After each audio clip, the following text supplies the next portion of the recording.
Et là, je sais que Ndiaye Wade, directeur des transports routiers, cadre APR à Mbour.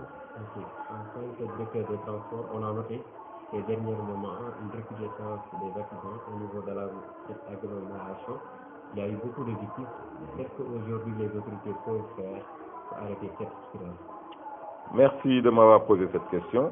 Au moment où vous me demandez qu'est-ce que l'État fait, ou bien qu'est-ce que l'État envisage de faire par rapport à la recrudescence des accidents, vraiment je saisis cette occasion pour vous parler quand même des actions qui ont été menées ces derniers temps. Vous savez, la recrudescence des accidents a été observée effectivement lors de ces derniers mois, notamment avec des accidents graves comme celui qui a eu lieu le 1er janvier lors du Magal de Touba, où il y a eu 19 morts, et un accident grave aussi qui a eu dans le département de Gossas le 15 mars qui a fait 7 morts.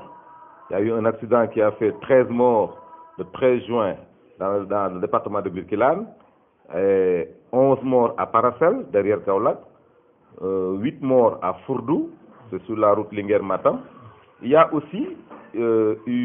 eu aussi 5 morts à Khodoba, accident dans lequel était impliqué un chauffeur qui était en état d'ébriété et qui n'était pas le chauffeur titulaire, qui a eu à prendre le volant sur un bus qui venait de Matam, et arrivé à Kébémer, le chauffeur lui a remis le véhicule à son apprenti, et l'apprenti qui n'était pas le chauffeur titulaire a fait un accident à Khodoba. Ça a fait 5 morts. Sans compter l'accident qui a eu lieu ici à Mbour, devant la gare routière, avec un bus qui évitait un petit véhicule léger qui faisait un demi-tour sur la route.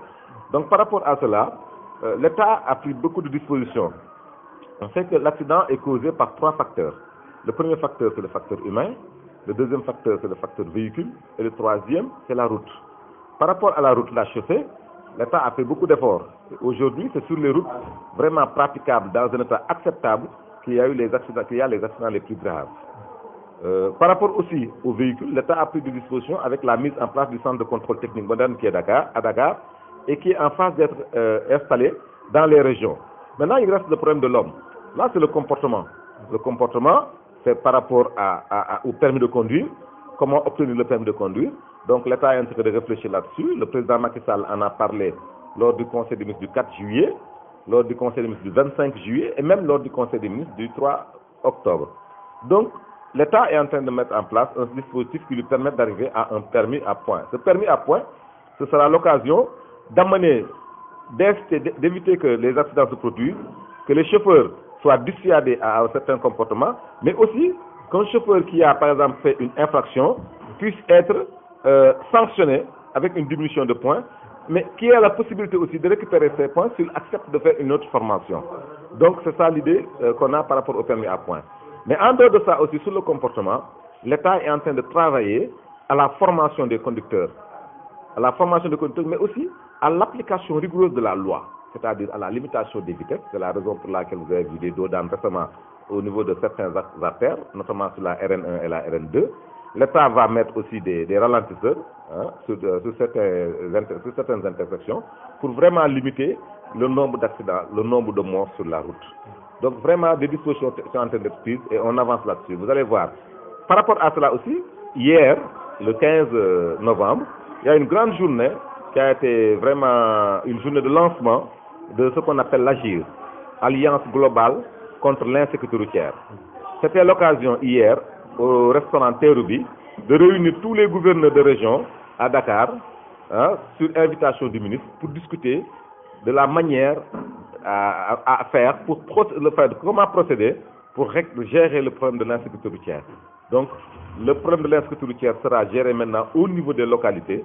Il y aura des plans d'action qui seront établis par les gouverneurs en collaboration avec les chefs de division régionaux des transports et régionales des transports routiers qui seront dans les différentes régions du Sénégal pour déterminer des plans d'action pour mettre en pratique le programme, la politique du gouvernement en matière de protection vraiment des citoyens en matière de lutte contre l'insécurité routière. Donc c'est dans ce cadre-là vraiment qu'on se place. Okay. Tout le monde sait les efforts que le président a consenti sur le plan des transports, notamment sur la venue des automobiles au Sénégal, et qui a prolongé la date de 5 ans à 8 ans. Mais jusqu'à présent, certains parlent d'incohérence entre cette interdiction d'amener des véhicules de plus de 8 ans qui sont en bon état et le fait de laisser des véhicules qui sont vieillissants à l'intérieur du pays et qui sont surtout souvent la cause de ces accidents. Que pensez-vous de cette incohérence? Oui, je vous dis que, vous savez, les accidents de la route, c'est 3 facteurs, comme je vous ai dit tout à l'heure. Mais 91%, 92 même, des accidents, c'est dû au comportement. Ce n'est pas forcément dû à l'état du véhicule. Vous savez, moi, en tant que conducteur, si j'ai un véhicule qui est en mauvais état, que je le conduis, c'est parce que j'ai un problème de comportement aussi. Par rapport à la limitation de l'âge, le président Macky Sall a pris c'est le décret 2172 qui a été remplacé par le décret 444, je pense, 2012. Et ce sont ces décrets-là, ce décret-là qui a amené à 8 ans, ça permet de réguler un tout petit peu l'état du parc, d'améliorer l'état du parc. Aujourd'hui, on ne peut pas avoir des structures comme Sen-Iran Auto, on ne peut pas avoir des structures comme CCBM qui viennent investir, monter des véhicules parce qu'on a limité l'âge d'importation des véhicules et que les Sénégalais aspirent et commencent à avoir des véhicules neufs à moindre coût et vouloir maintenant ouvrir les vannes pour que quand même d'autres véhicules de moindre qualité arrivent au Sénégal et concurrencient ces véhicules. Ça pose problème. Il y a un problème d'emploi qui se pose. Mais en dehors de ça, les véhicules, effectivement, quand il y a une limitation de l'âge, systématiquement, il y a un recyclage de ce qui était là. Mais ce recyclage-là, mais ça va sortir de lui-même. Hein? Vous savez, le centre de contrôle technique, quand il a commencé avec 3 points de contrôle. Progressivement, on va augmenter le nombre de points de contrôle. Et vous allez voir, les véhicules qui ne sont pas aptes vont sortir de même du circuit. Par rapport à cela, pour régler le problème du transport urbain, parce que l'État quand même s'active vraiment dans le cadre du renouvellement du parc automobile. C'est ce qui s'est fait avec l'AFTU, le CETUD à Dakar, avec un programme de renouvellement de plus de 3000 bus, de 2500 autocars urbains. Ce programme a été une réussite. Aujourd'hui, les transporteurs commencent à se professionnaliser.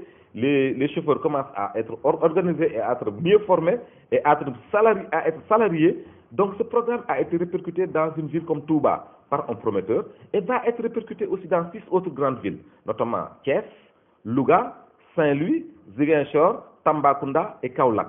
Nous sommes dans la phase de redéploiement de ce système, de cette modernisation au niveau de ces villes-là. Dans ce cadre, moi, en tant que Bourrois d'ailleurs, je suis toujours en train de me battre et ça fait partie de mes défis pour que Mbour puisse être doté de ces autocars urbains. Aujourd'hui, Mbour n'est pas une capitale régionale, mais Mbour doit pouvoir avoir des moyens de transport adaptés à l'évolution de sa population. Mbour et Touba ont été les deux villes qui ont connu le plus fort taux de croissance ces 10 dernières années. Et il y a un déplacement pendulaire qui est là, entre Somone et Mbalim, qui est très important et qui doit être pris en charge par l'État. Donc, par rapport à cela, il y a aussi un projet de renouvellement des autocars interurbains. Parce que ce sont les bus qui font les accidents les plus spectaculaires. Il va falloir donner aux Sénégalais un moyen qui leur permet d'avoir un moyen de transport adéquat et vraiment qui soit compatible avec leurs besoins. Dans le cadre toujours de la modernisation, il y a une gare routière moderne qui a été construite à Dakar. C'est la gare des Beaux-Maraîchers. Cette gare-là va être ouverte incessamment. Un appel d'offres a été fait, un privé a gagné le marché. Donc il y a un contrat de fermage qui existe entre le Sénégal et ce privé-là. Et cette gare-là va être gérée d'une manière moderne, qui répond aux standards internationaux. L'État aussi a mis en place un arrêté interministériel qui permet aux citoyens sénégalais qui remplissent certaines conditions de pouvoir ouvrir des gares routières privées comme ils le veulent. Vraiment, à partir de ce moment-là, les Sénégalais auront le choix dans leur mode de transport. En dehors de ça, dans le cadre de la facilitation des relations qu'il y a au sein de l'UEMOA, il est question d'améliorer la compétitivité des véhicules de transport de marchandises sénégalais. Et le président Macky Sall a un projet dans ce sens de renouvellement de 800 gros porteurs avec la coopération chinoise qui va aller à 3000 gros porteurs. Je vois, c'est bon. Ok, on peut passer sur le plan politique. On voit que vous vous activez dans l'accompagnement des jeunes et des femmes. Qu'est-ce qui motive ces initiatives? Je le fais dans le cadre de l'APR. Je suis un cadre politique né à Mbour, fils de Mbour, qui a travaillé dans la région de Thiès. J'ai eu cette chance-là d'avoir eu mon premier poste de responsabilité au niveau d'une division régionale à la région de Thiès.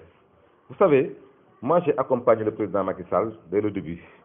Mais c'est juste après les élections présidentielles, effectivement, que vraiment la population de Mbour m'a invité à venir m'investir à la base, parce que j'ai travaillé en tant que cadre.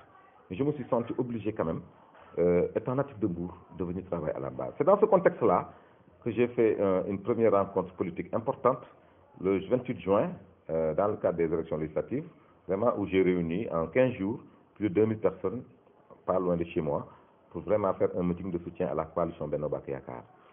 Depuis lors, je travaille à la massification du parti, en créant des comités, en regroupant des jeunes, en regroupant des femmes, en allant vers la société civile, les mosquées, les daïras, les associations sportives, tout ça pour leur faire savoir que je suis là, en tant que fils de Mbour, cadre de Mbour, qui veut contribuer au développement de Mbour. Vous savez, Mbour a connu un retard important par rapport à beaucoup de villes. Et Mbour est une grande ville qui doit être respectée.